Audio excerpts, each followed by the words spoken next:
Okay, talk about the mercantilist theory of trade and the main strength and criticism of the mercantilism. Now, talking of mercantilism, mercantilists are one of the classical economists, or the classical traders who focused on differences in labor productivity as the main reason of trade. That is the mercantilist. Remember that mercantilists were those people in the ancient economical periods who mainly dwelled on the money as the main source of wealth and nothing else, and also they avoided the mutual benefits of trade in between their decision making. But now they focus more on the government intervention in businesses to stabilize their currency. Now, let's talk about it. So, mercantilists emphasize that a nation's wealth and power dependent on its accumulation of precious metals. That's their main emphasis. They emphasize that countries' wealth depended on precious metals.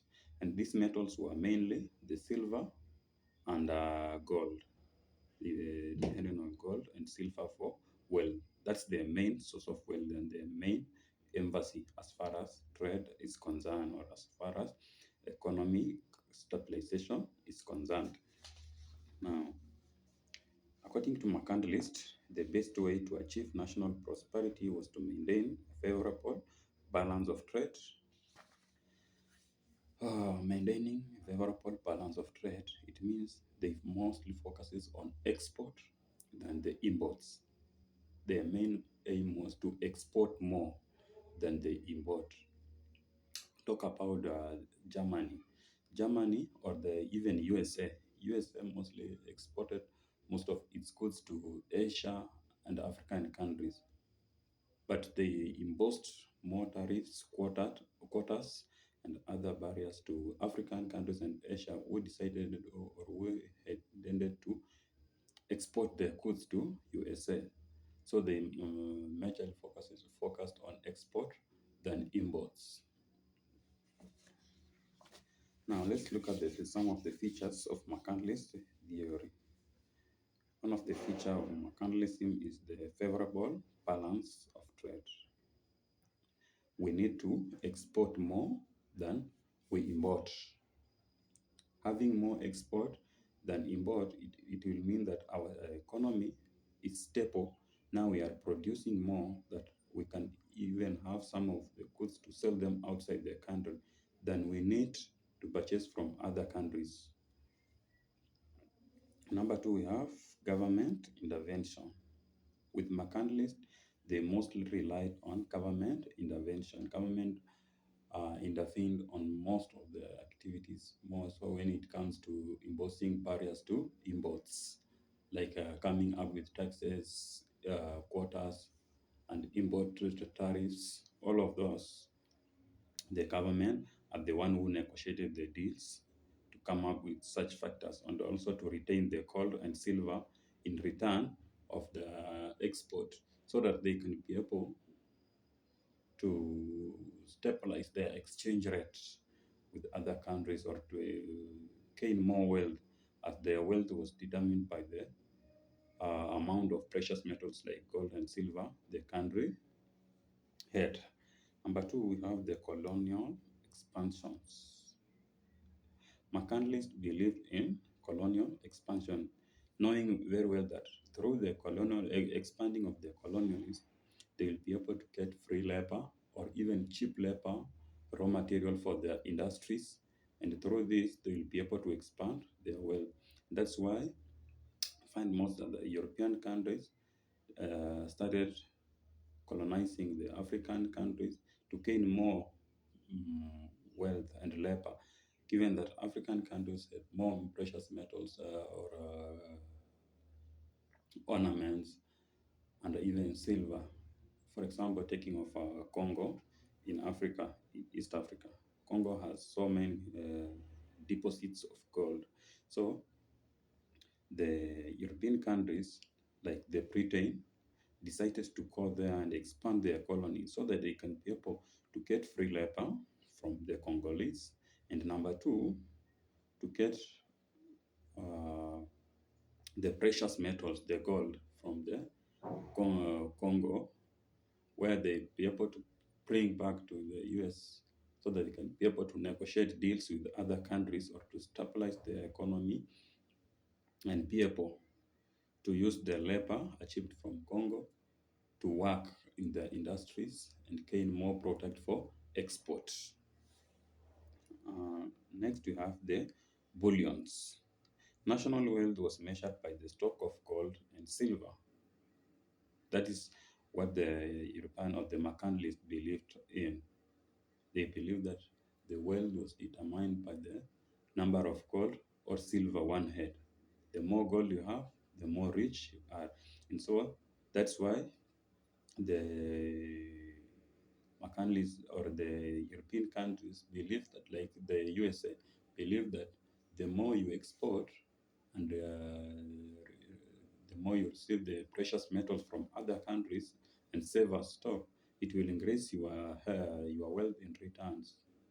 So this increased the marginal rate of returns to scale by like when you are producing with 50%, then the output had increased with like 60%. So that is their main aim.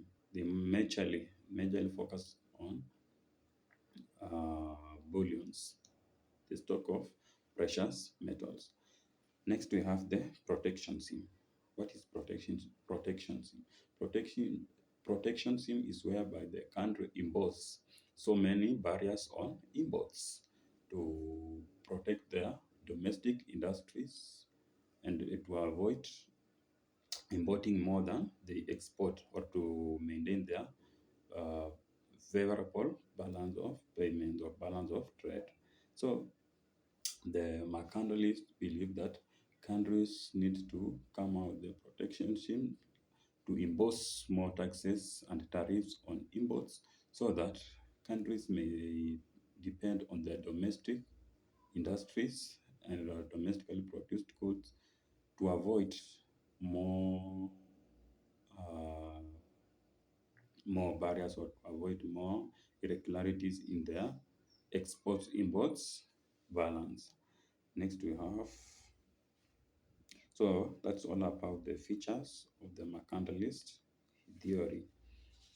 Next, we can now talk about the strength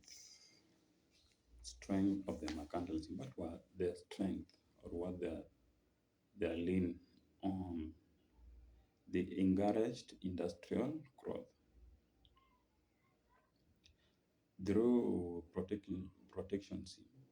Mercantilists believe that domestic industry will grow more and produce more to meet their people's demand and even get some for export.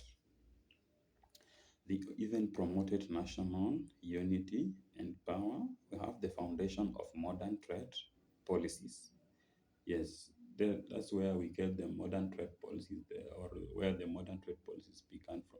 For example, when they come together, negotiated deals to come up with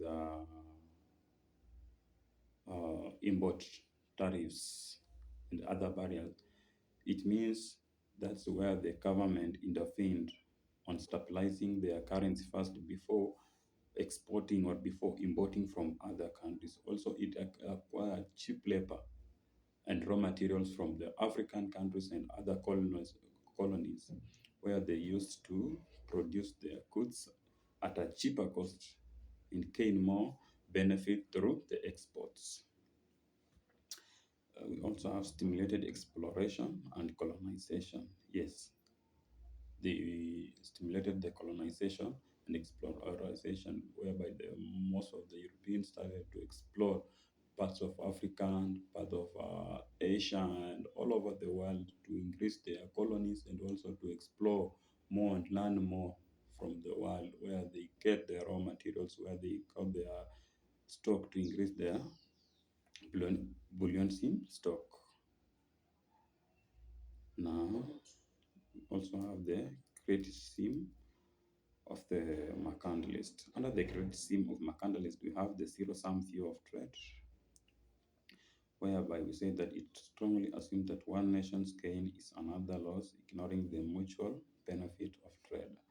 In trade, we have a win-win situation whereby the country exporting and importing country, both of them have to benefit from the trade, or both the buyer and the seller have to benefit from the trade. But now, with mercantilism, they believe that one country, and that is the European countries, had to benefit more than the African countries which were importing from those European countries.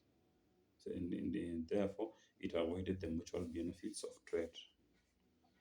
We also have the neglect consumer welfare through protection scheme. The consumer had only to consume the domestically produced goods and not to choose on which goods they want from the imported goods. They had only one option, either to consume the domestically produced goods or not to consume.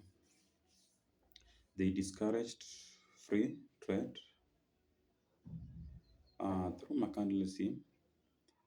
Uh, it restricted the natural advantages that countries could gain from specialization, because even if you specialize on producing one good, you had no market to sell your goods, because there was harsh or the high taxes and tariffs. So you had only to produce goods that satisfy your want and not more goods to export. It also emphasized on gold and silver, where it confused money with the real wealth. Mercantilism believed that wealth is determined by the amount of gold and silver one owns, and not the real wealth. It also led the colonial exploitation. Mercantilist policies justified economic domination of colonials of the benefits of the mother countries, where through increasing of the colonies, they achieved free labor. They also achieved free raw materials. In return, they exported their goods at higher cost, where they received more benefit, yet the mother country were buying the same goods produced from their labor and their raw materials at a higher price.